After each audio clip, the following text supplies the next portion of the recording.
episode 19 of Film Stuff. Thank you so much, guys, for sticking around and coming back to this episode. I am so sorry for this delayed release. Couple of life-changing events and everything was mayhem. I was not able to come up with good content and just did not have the ability to set aside the time to give you guys an episode that you'll actually enjoy. Anyways, I'm here now, and I promise you we will be back on track. Think of it like the second season. So, today's episode is supremely special to me, and I will explain to you why in just a second. Before I get there, you know the drill, guys. Please like, share, subscribe, rate, review, comment. It doesn't matter where you're getting this feed. You know you can do it, and it really helps us. Again, I apologize for not being here for a couple of weeks, but we're back, and if you like this episode or any of our other episodes, please do that. Okay, with the advertising done, back to the show. So today's a special episode, mainly because we have a special guest with us, and he's a first-timer on the show, so show him some love. Also, because he is my dad. His name is Pankaj Prakash, but on the show I will be referring to him as Dad. Unlike our other guests, none of them have been my dads, so I guess that makes it simpler. Anyways, warm welcome to Mr. Pankaj Prakash, my dad. Hi, Dad. Thank you. That's pretty much all I'm going to introduce him with. So I want you, Dad, why don't you introduce yourself to the listeners? Real quick here, brief introduction. Okay. I have been in the Bollywood film industry. I don't like calling it Bollywood, but anyway, Indian film industry for over 35 years now. I started off with the passion of making films, and I joined the Film and Television Institute of Pune, where for 3 years I learned all the craft of making films and then specialized in motion picture photography. After that, I have been in the industry doing a lot of DOP work. What is DOP exactly? Director of photography. Also, I have written and I have directed. And we own, as you know, we own a small production house. So we've done a lot of short films and television and some features also. Nice. So, what I'd like to do for new guests is I like to set a baseline. So the way I do that is I ask for top 3 films that you love. And it doesn't have to be movies that, are top 3 favorite films of all time or anything like that. In this moment, the 3 movies that come to your mind. And if you don't mind giving us a quick example of why or reason of why you love these movies, it'd be great. I don't know if the present audience has seen these films, but one of the movies which I have really been influenced by was Meghe Dhaka Tara, made by a Bengali filmmaker, Ritwik Ghatak. Personally, I feel him to be a better filmmaker than the very well-known Satyajit Ray also. And this film is a textbook for filmmakers in terms of how to use sound and visuals. What do you mean by sound and visuals? Like, what do you mean by textbook? Well, there are scenes in it where the similar sound has been used over similar visuals at different places, giving completely different feelings. There have been sounds used which no one would otherwise think of using, just to get a feeling out in the audience. So as a medium, you realize the power of the medium when you watch the movie. Yes. Okay, gotcha. By the way, I must mention Ritwik Ghatak was a sound recordist first before becoming a filmmaker. So that is why. And no film in the Indian film industry has used sound so well as Ritwik Ghatak's. Okay. What about your second favorite? My second favorite film, I would say, will be Kagaz Ke Phool by Guru Dutt. Again, a very good filmmaker. He's given us a variety of films, but Kagaz Ke Phool, I think, stands out the most. And no matter how many times I see, I always see something new in it in terms of visuals, and sound. When did you watch this? What phase of your life did you watch this movie? Both these films I watched at the Institute, Film Institute, but thereafter I've seen them many times. So I presume that has something to do with it, like the phase of life that you were in. You saw these movies in a different light. Even though I agree these movies are regarded as Indian film industry's some of the most adored films, but like yeah, I'm pretty sure that could be the reason, maybe, because I was a student at that time, and these films had an effect on me. In fact, the third film also, which had an effect on me, was a completely different film. It was a Czech film. I'm jumping over the puddles again. And this was a very well-made film on the kid's aspirations. He lives in a family where the father is a very good horseman. He trains horsemen. And the kid also has ambitions of riding horse and showing his skill. But he suffers from polio in the beginning. And the whole film is about how he goes about overcoming that and still managing to do what he had always wanted. It's a very beautifully made film. It's funny because I haven't seen, except for Kaagaz Ke Phool, I haven't seen the other two movies. You must, you should. Yeah. I am interviewing you and I haven't seen these movies, so that's interesting. So I cannot really comment on your top 3 favorite films, but I can say that almost all three of them sound like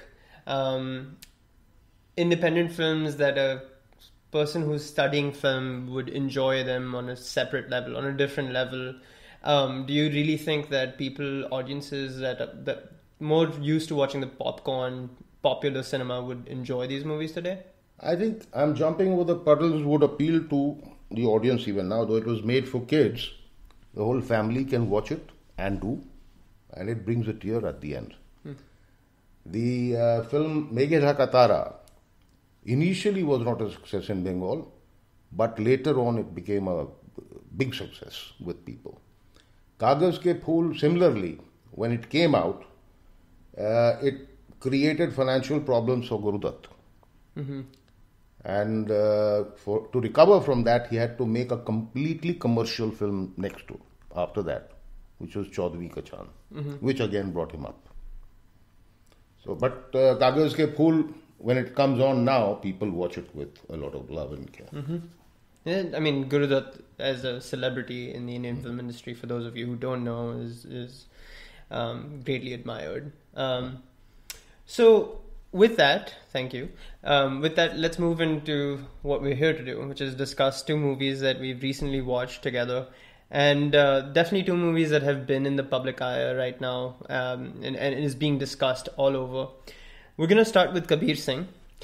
You probably knew that Kabir Singh was going to come up, right? Yeah. So Kabir Singh is, for those of you who have not watched it, is a official remake of Arjun Reddy, which is a Telugu film by the same director, Sandeep Reddy Vanga.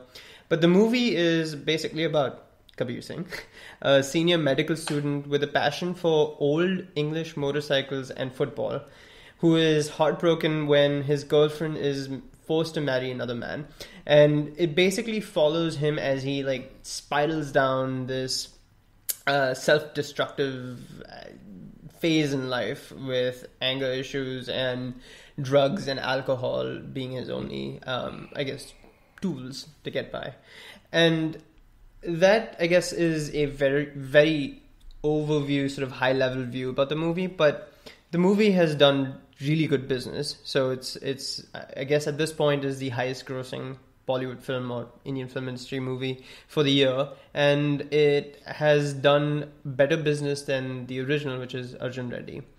But the movie has also raised a lot of questions, such as about toxic masculinity, the role of women and female and feminine characters in movies, especially in Bollywood and Indian cinema, when some would argue that Indian cinema has gone leaps and bounds ahead of the trap that it always dropped women characters into. We'll get into that discussion, but before we do that, can you give us an overview of what you thought, like an overall view of what you thought of the movie? Well, an overall view, the first feeling when I came out was that I had not liked the film. I had not liked it from the base of my heart. It was not a film I thought which should be shown to youngsters. And since I had not liked it, I didn't pay much heed to the cinematography, to the sound, the music, or anything. Because I just felt, dislike for the film in totality. I'm going to put you in the spot, but I was doing this too. We were both laughing at parts in the movie. Yes, I'll tell you why. The film had these small comical portions, comedy portions, which was the saving grace of the film that made me sit through it. Because that is what kept me going. Mm-hmm. Otherwise, I might have walked out. The whole idea, maybe some people might see Devdas in that film, but then it is not Devdas, because Devdas women who were a strong character. Right, of course, yeah. I mean, and also the ending. The ending was different. Yeah, we'll get into the ending. Right now it's spoiler free. So okay. Yeah. But I think that I think that there is something to be said about the technicality. So I saw Arjun Reddy first, and my biggest takeaway from the first one, of course, I did not like the movie at that point, but my biggest takeaway was Vijay Deverakonda, who did the role, and he was the first time I was watching him on big screen, and he was great. He was brilliant. He kind of held me on my seat and kept me watching. The second time around, I think Shahid Kapoor was good, but I think in my mind I kept comparing him to Vijay, and that everything felt like, oh, he's just doing Vijay. The other part of this is I thought that the editing was a little odd. In places they had the movie cut in ways that kind of told me that they did some reshoots, and they randomly, jarringly so put those reshoots in. And I know this for a fact, but that the director was asked to cut out about 20 minutes of the movie after the movie was made, and that the flow seemed disruptive to me. And then lastly, I think the writing was supremely weak. I think that we'll get into the details of this, but I think that the dialogues and also the character development for most females was almost next to nothing, except for maybe one female who was his grandma, and that kind of bugged me. But that's my sort of overview on it. Those are my likes, dislikes. At this point, I'm going to make a spoiler warning. We are going to go into spoiler-filled discussions. So, well, I was warning the audience, but I should tell you too. So, people who have not watched the movie, we're going to spoil the movie and the plot. So, if you do not care about watching the movie, please, by all means, continue listening. If you do, stop. And come back when we do Article 15. I will post what time Article 15 starts in the notes. Okay, with that, the plot. You were talking about Devdas. No, you see, Devdas has similar portions where the hero goes into the depths of degradation. But overall, it shows where the hero can go. I mean, he finishes off. He dies. Right, he dies. Dies at the There's end. no redemption. There's no redemption. And secondly, the women in the story are very strong, right? Chandramukhi is so strong. Yeah. Chandramukhi, Paro, the mothers, both Devdas's mother, Paro's mother, all of them are very strong. And they have shown a true family kind of a thing, a Bengali family. Right. People might argue, there are people who might say that such people like Kabir Singh do exist. And they do. In certain parts of India, you will find such characters who will walk into a classroom and tell a girl that come along and things like that. But it's not a good thing to show. I don't think it's the majority of the people. It's a few characters. And if those characters are shown in a heroic manner, then you are setting a wrong example. Yes, if he is shown and then the degradation is shown and he is shown going down and dying, it would still justify. But making a hero out of him, and then the girl at the end, without any rhyme or reason, says, I've been waiting for you, and within 5 minutes she accepts him. That is funny. I think that, like, well, I agree with most of what you're saying. I do think that, like, there is a balance, somewhat balance between having the ability to make art as an artist and then feel the weight of the world, or weight of moral sort of responsibilities on your shoulders. But I think that the issue here, one of the issues here, is that the movie does not earn its plot points. Like, even if it told me that this is I don't know, if it established the girl in a way where I can understand that she's, I won't say crazy, but she's weird, she's into some sort of toxic love or anything like that, if they would have established her a little bit more, and I would have understood her decision at the end, maybe it would have been different. But they basically she only speaks in the final scene. And even then, like, you don't really understand where it's coming from, because you have no understanding of what she's thinking when he's initially, like, courting her. Or, like you said, he walks into a classroom and they've barely met, they've barely spoken, picks her up and asks her to walk out with him into a field to teach her anatomy. Like, all of that is so weird that they never justified any of it. So I'm not even talking about the political correctness of it all. I'm just saying, like if it's a plot point, then why am I believing what you're trying to show? The other thing is that people argue, and this I'm just putting in opposing point of view. People argue that if you cannot watch the other side, how the ugly behave, and by ugly I mean the character of Kabir Singh is truly ugly. He is an aggressive alcoholic, drug abuser who is aggressive to his women in his life. He's aggressive to the friends in his life, to his parents, everyone. And one of the things that people have read online is that if you cannot watch this stuff on the screen and appreciate it for what it is, which is people like these exist, then how are you sitting up on your high horse and saying that the other side, or the side that you're on, is the only place that you're willing to watch? Like, how are you willing to accept only white when there are gray shades that exist in life? See, watching gray shades is not wrong. Portraying gray shades is not wrong. What I'm saying is that portraying the gray or black shade as a hero material is wrong. You can't just make a grand person out of someone who is not. But then it's the director's creative freedom. Like, it's his medium. Every director, every filmmaker has a responsibility towards the society. Is that something you strongly believe in? I strongly believe in that. Every filmmaker, every theatre playwright, every director has a responsibility towards the society. Whatever, you look up all the literature of every great known filmmakers or playwrights, you will find there is some responsibility which comes through. Mm-hmm.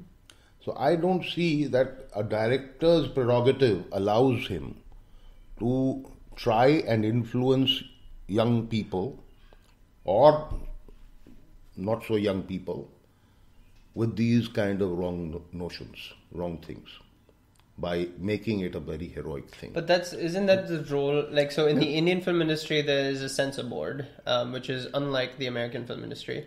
And the point of the censor board is to both certify and also censor. The sad thing is that the censor board there doesn't look at the overall impact of a film.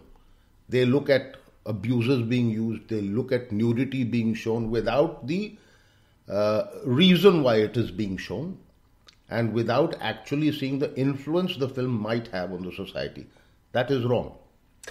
But see, I agree with you. I'm just trying to place the other point of view or play devil's advocate here. So in India, where you have the option to watch like 5 other movies, we're going to talk about another movie at this point. You have the option to watch American movies too now.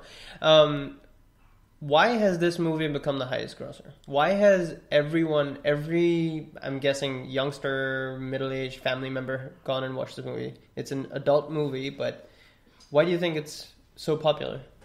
See, Indian films, or for that matter, a lot of films everywhere, have an initial draw on the star power. Now, Shahid Kapoor has a star following, and he has given in the past some very good performances. So, the people, generally his fans, will go to see whatever film is released with Shahid Kapoor in it. A lot of people will come out admiring him, not bothered about the story. A lot of people will be influenced by the story, a lot of people will not like it, but they have seen it already. So I think the success of the film was the initial draw. Yeah, but I mean, his last year, his movie Batti Gul Meeta Chalu, it made no more than 30-something crores. But then it depends on the publicity behind it also. Yeah, but there is something to be said about the word of mouth. I mean, people are definitively protecting and defending this movie online. And when you talk about numbers like 300 crores in India, at that point, the majority of the people have loved the movie or have found a reason to go for it and suggest it to others. I don't know how far that is true that they have loved it. They have argued about it over the net, in favor or against. That is publicity. I mean, someone says, I love the film, and 10 people say, but this is wrong, that is wrong, and he justifies, and all that going to and fro. There's so much of mileage on the publicity side, and so a lot of people go to see it for their own judgment. Well, sure. Okay. So you're saying that the controversial part of it has created more sort of more eyeballs. Yeah, bandwagon for people to go and watch it. Yes. I understand that, but I do think that if you look online, I mean, the extremist views is that you either hate it or you love it. And that's also unfortunate because I mean, like you said, I think it's part of it is just people who are going online and trying to either really, they may have a midway opinion on the movie, but as soon as they go online and they feel like people are hurting their feelings and emotions, they start strongly defending their opinion, and in many ways they double down on their views, and all of a sudden that mid opinion becomes an extremist view. I'm seeing a lot of that online nowadays. What does it say about our audience and sort of intolerance towards just common dialogue, basic dialogue on or critique on a movie, when all of a sudden if you like or you dislike the movie, like everyone is up in arms against you. You're either trolled for liking it or trolled for hating it. What does it say about just the general audience? The social media has given a lot of people the feeling that they can be a very good reviewer of films. Thanks. You're looking at me. No, I don't mean you per se, but I mean a lot of people who don't actually go into the details of the film. They don't see the reasoning behind the story, the character development. They get influenced by one aspect of the film and they go all full praise, or they don't like one aspect and they go all against it. So, and a lot of people think they are very good reviewers. A lot of classes have been, attended by a lot of people on film appreciation courses. A lot of people are teaching that. I don't know how far that is fruitful in making the people a good reviewer. And probably that is why they try to justify themselves by either being very much for a film or very against it. Yeah. So can I say that your opinion, so putting that in, like, I guess, practical terms in some way? Yeah, I'll tell you an example. I was reading one of the reviews, and the man very openly said that why can't this film be treated like Devdas? I mean, you like Devdas and you don't like this, how can it be possible? He missed out the points of Devdas and he was comparing it with Kabir, which is absolutely atrocious, I think. Yeah, but I mean, that's when it also becomes one of those things where I think that there's a certain level of whether you either agree with me or you're wrong. And that, I think, is regardless of whether or not they're good reviewers. I think that, yes, of course, people are reviewing movies who don't really know much about movies. I mean, I for one, don't claim to know everything about movies. But I think the other part of this is also the reason I'm going back to the question about why this movie worked was like, I think another part of this is that deep-seated emotions, and in the rural space of India, I think this is still, the toxic masculinity is something that they still want to watch. They're still going to pay big bucks to go and watch in the theaters, because this isn't the first time India has churned out a movie which is high on toxic masculinity. Are you sure that this film did very well in the interiors of India? I doubt that. I'm not sure about it. I doubt that. It's a hypothesis. I doubt that.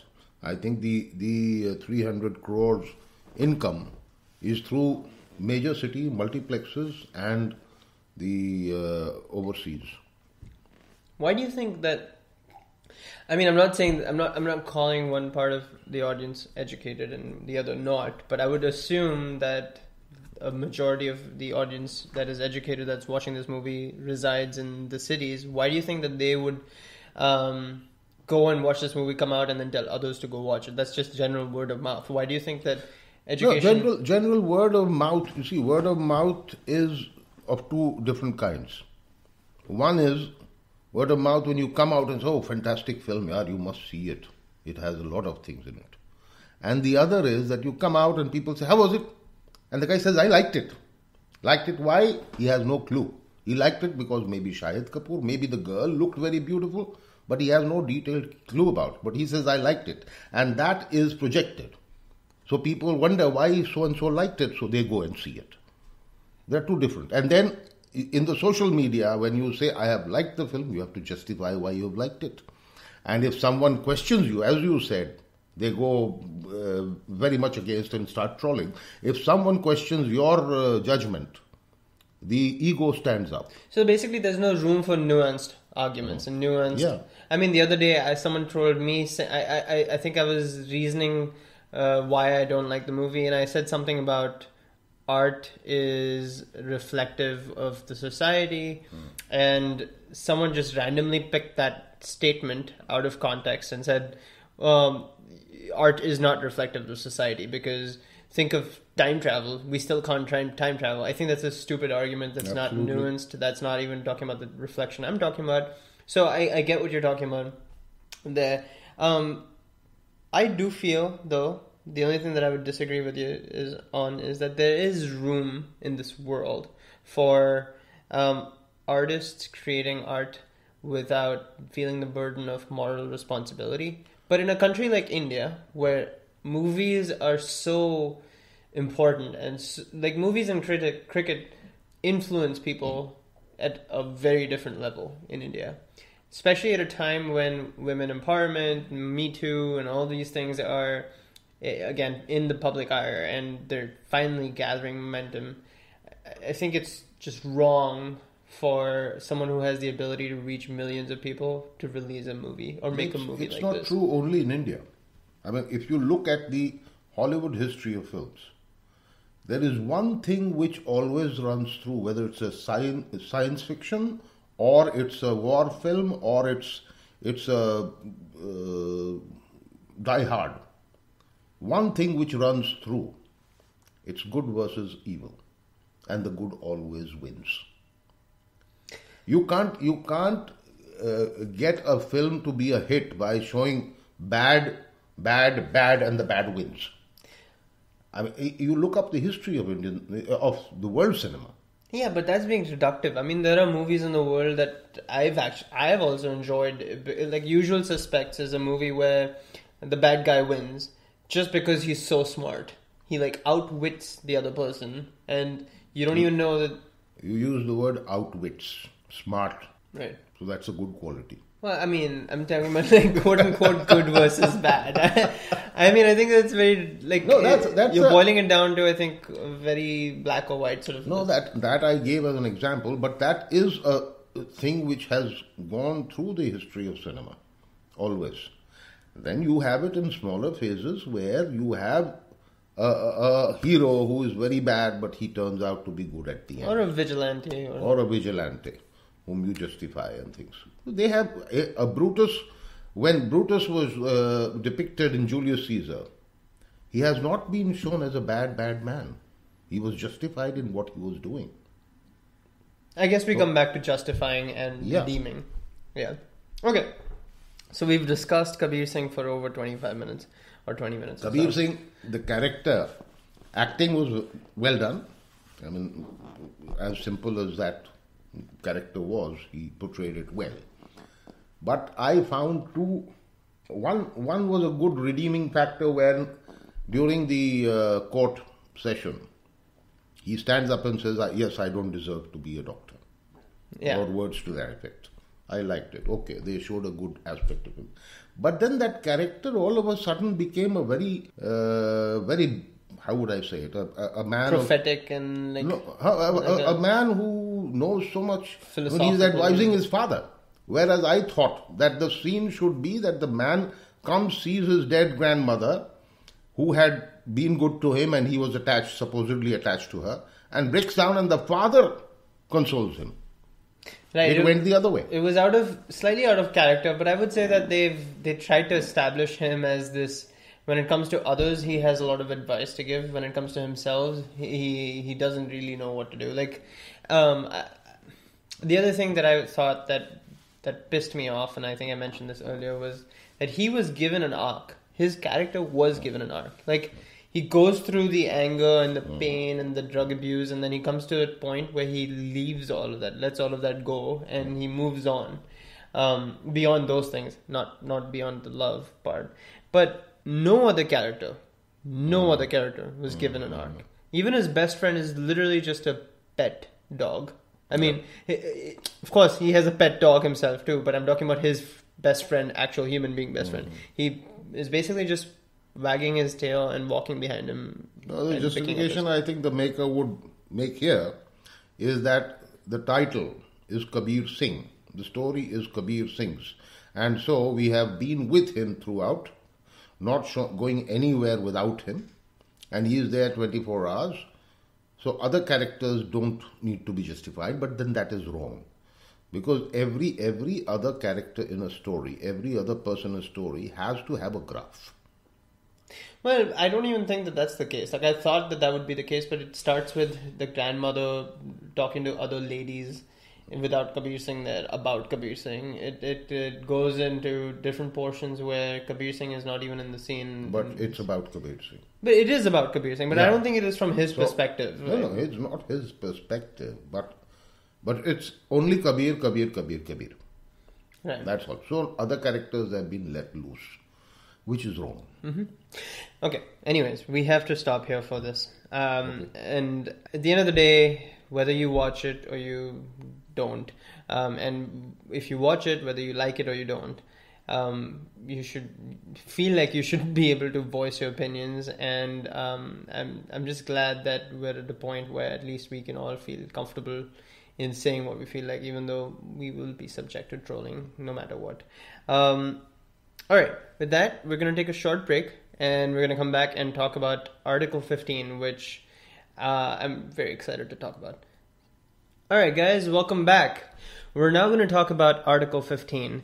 For those of you who haven't watched the movie is about a young, somewhat naive police officer who steps into the rural part of India only to walk into a world that he does not understand, and a world that is still ridden with the issues of the caste system, and also has to, in the midst of all of this, figure out who killed two young girls and find a third girl. So that's the premise of the movie, and we will get into the socio-political aspects that the movie touches upon, but can we start with your overall views of the movie itself? I like the movie. It's a straightforward narration of a story, has its points, has its drama, very well picturized, and basically the performances have been very good also. So overall I liked the film. As far as the story is concerned, it's something which really happens in India. But I think you would like to talk about that later. Yeah, and we'll get into that. But just, I guess, overall speaking, were there things that you disliked? Nothing in particular. I don't think there is anything glaring to be disliked in that film. And I think that one of the things that I think we should talk about. I agree with you. I enjoyed the movie. I really liked it. I think it made me feel certain things that a good movie should, especially the topics that it was covering. But specifically, I really liked the way they developed the atmosphere. So the cinematography with the really eerie sort of lighting and the sequences in dawn and dusk and the fog and all of that stuff adding to the mystery. I mean, there is a level of mystery as to who has killed the two girls, but I think that was really nice. I think they really did a good job establishing the different characters. I loved Manoj Pava and Kumud Mishra's acting. Ayushmann Khurrana was probably was okay to me. I think there were sequences in the movie where he was pouting way too much. He was doing the fish face too much. But I liked his and his wife's story. I liked that how it was not a part of the... it wasn't in the forefront, but it was also very strongly guiding him as a character as he maneuvered this new world that he was in. And his character had an interesting arc too. I really enjoyed the lack of music. I was through the movie, I was just hoping that there would be no song sequences randomly placed in the movie, no item songs, anything like that. I really like that they made that decision. The one thing though that I was cringing on was when Vande Mataram started playing in the middle of the movie, right before the interval, when he places Article 15 onto the notice board.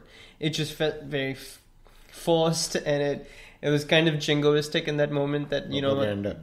Propaganda. Like, you have to feel this right now. Therefore, here's this Vande Mataram song, this anthem. So those were my likes and dislikes. Overall, you should definitely go out and check it out. But let's go into the spoiler-filled discussion. So, guys, if you haven't watched this movie, disconnect now. What did you feel about some of the plot choices that they took? The mystery was a very simple mystery, so you really find out who's the murderer somewhere in the middle itself, right? I mean, it's not a whodunit per se. What did you feel about that? No, that's true. I mean, you can make out who it is, but not for sure. And who all are involved was a surprise. Of course, the whole involvement of Pahwa, as you said, good actor, but his involvement in it, and the other police officer also. The other police officer was not involved in it. Kumud Mishra was not involved in it. No, the other guy who was a low caste person had also raped. Oh, his driver. Yes. Or his... Yes. So... Yeah. That was a good one. Those things came as a surprise. Yeah. And then his committing suicide also came as a surprise. But you see, the basic story of this casteism, or the society, how the society treats in the interiors, is very true. It's very true. It's still there. It's still there in parts of UP, Madhya Pradesh and other places. And in fact, during the making of one of my films, I remember this incident that the first schedule we shot was in a village of low caste people, and there was a hut which I used. It was an old woman's. The first day she didn't object to it, we shot. When we went to shoot the next day, she said, "No, I will not allow, I want money and things." So while we were negotiating, these upper caste people who were supporting our filming came over and started threatening her. How will you not allow? We'll not let you live here. We told them to step aside. We talked money and then she allowed. When you went the next time for our second schedule, the hut was not there. Oh, wow. We didn't know what had happened till we had finished shooting. And then someone revealed that the upper caste people had gone and burnt the village. Oh my the God. hut. And the woman had been chased out of the village.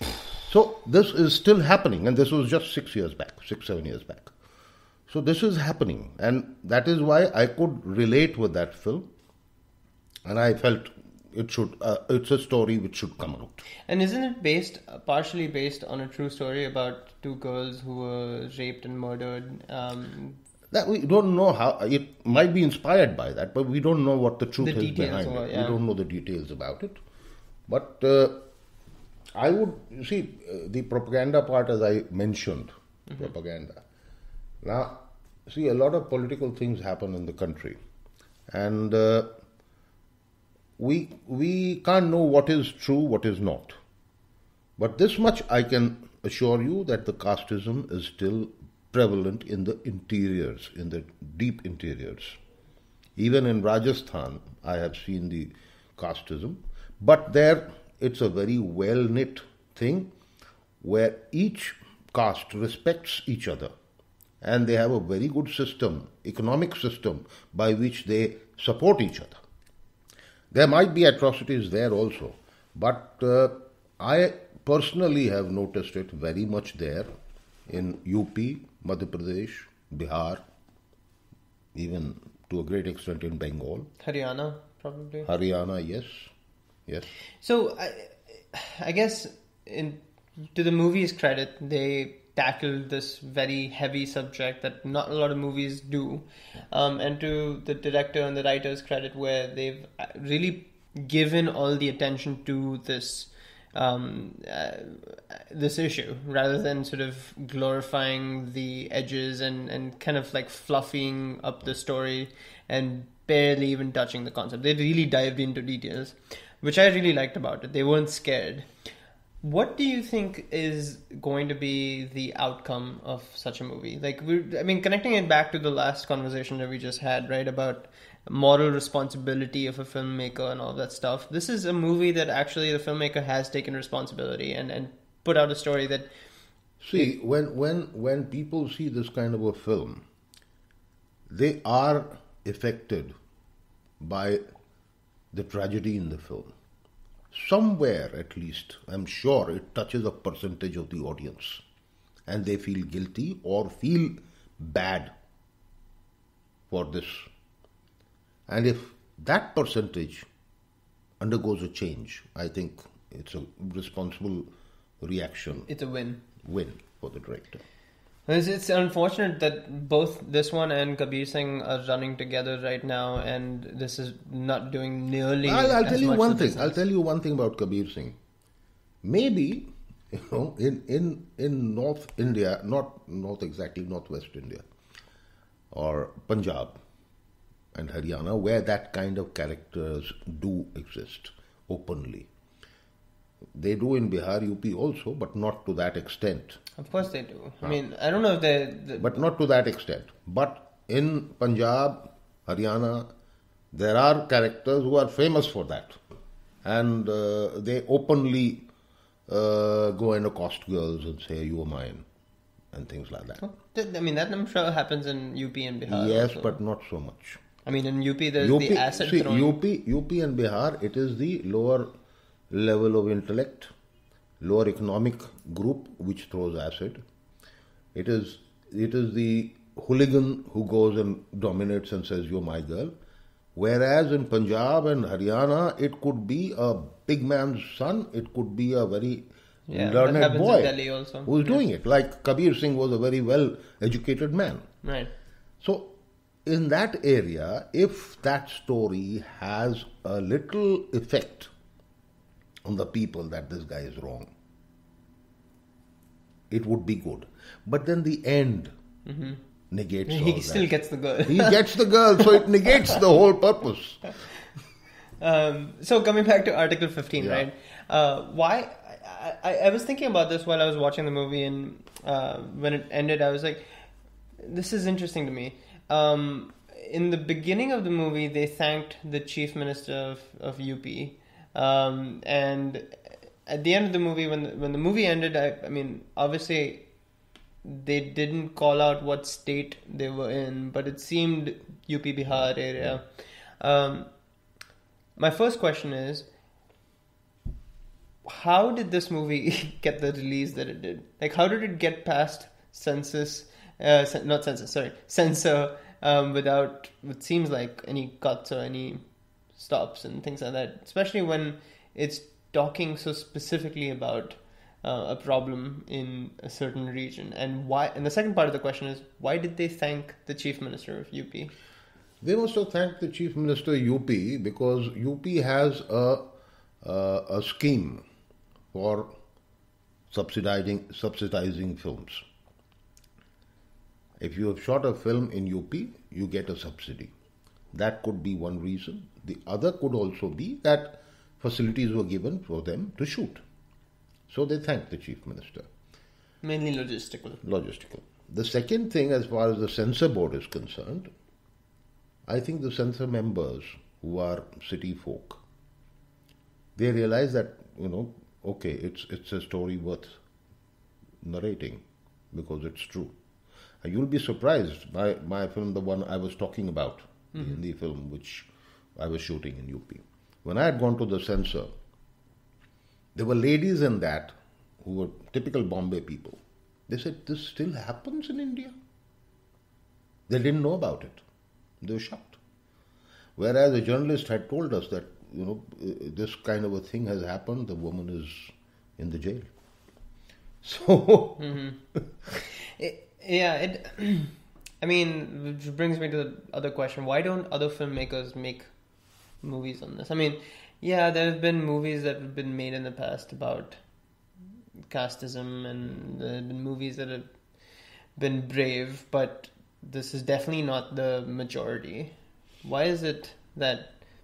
See, a lot of people want to make good films, but the economics of the Bollywood or Indian film industry is such. A star will only come if he likes the story. And most of the stars, not counting Ayushman and some others, who go for different stories. But most of the stars will go for something which is completely commercial to their... in their sensibilities, opinion. Yeah, to their sensibility. That is why you don't get a lot of different kind of stories. And when a filmmaker makes a film, he doesn't have a star. No distributor comes to take the film. Like me. Don't say I'm plugging myself. No, you can actually plug yourself. But it's a fact. My Hindi film, there are no takers, no distributors, because I don't have a star. And I went in for a completely, a cast which was a very good cast, theatre people and other people, trained film actors. They have done a fantastic performance. But I don't have a distributor because I don't have a star. It is sad, but it is changing. There are more and more actors who are willing to do things that are outside of their comfort zone. And I think they're getting rewarded for it. Like you mentioned, Ayushmann Khurrana, he did really well last year, and he made Badhai Ho, which is a film on parents having, middle-aged parents having a kid. He did Shubh Mangal Savdan, which is about erectile dysfunction. See, a lot of these films, the makers have been lucky because Ayushmann Khurrana got a hit in that film. Vicky Donor. Vicky Donor was long back, but last year one of the films that was Badhai a big hit. Ho. No, his film as a musician.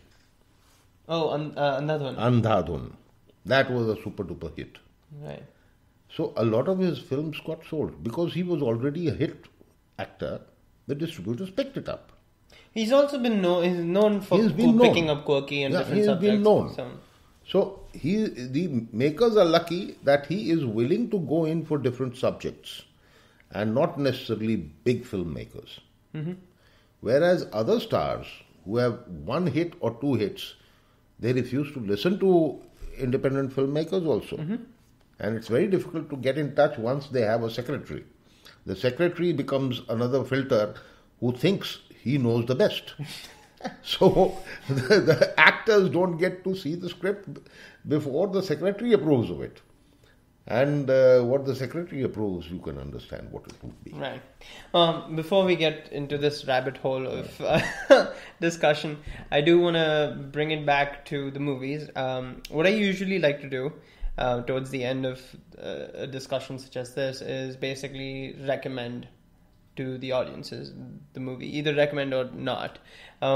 We've talked about 2 movies here. Do recommend my film also. Yeah, thanks, Dad. We'll get to that. But basically, let's talk about both of these movies. The scale of I don't rate movies, but would you recommend people to go watch these 2 movies in the theaters? If not, do you even recommend them to watch this movie at all, or should they just wait for them to be out on video on demand? I would recommend them to watch Article 15. In the theaters. In the theaters, because such films need financial support. Yep, I agree. And I wouldn't say much about Kabir. Okay, so with that, you guys have our opinions. I agree with both of those things. Do let us know what you think. As always, you can comment on our Facebook page. And again, guys, please like, share, subscribe, rate, review. Dad, do you want to make any plugs? Well, I'd like to say that I am the first Indian filmmaker to have made an Indo-Iranian film, which unfortunately has not been released again. New artists and other problems. Well, it hasn't been released via the traditional sort of distribution channels, but can people find the movie anywhere? Well, I'd given it to a streaming platform, but that platform folded. So let's see. I hope to be able to sell it to somewhere else. So here's hoping you can make that happen, and when you do, I will definitely review the movie here. The film's name is Deewane-Ishq, which means love legend. Love legend. All right, guys. So hope you enjoyed that episode, and hope you join us for the next episode, which is going to be episode 20. We're also reaching 500 downloads total, and you know what that means, guys? We're going to have a special episode 20. There are 2 people who are going to come together on this episode that I'm pretty sure are going to supremely entertain you. And so, until next time, later.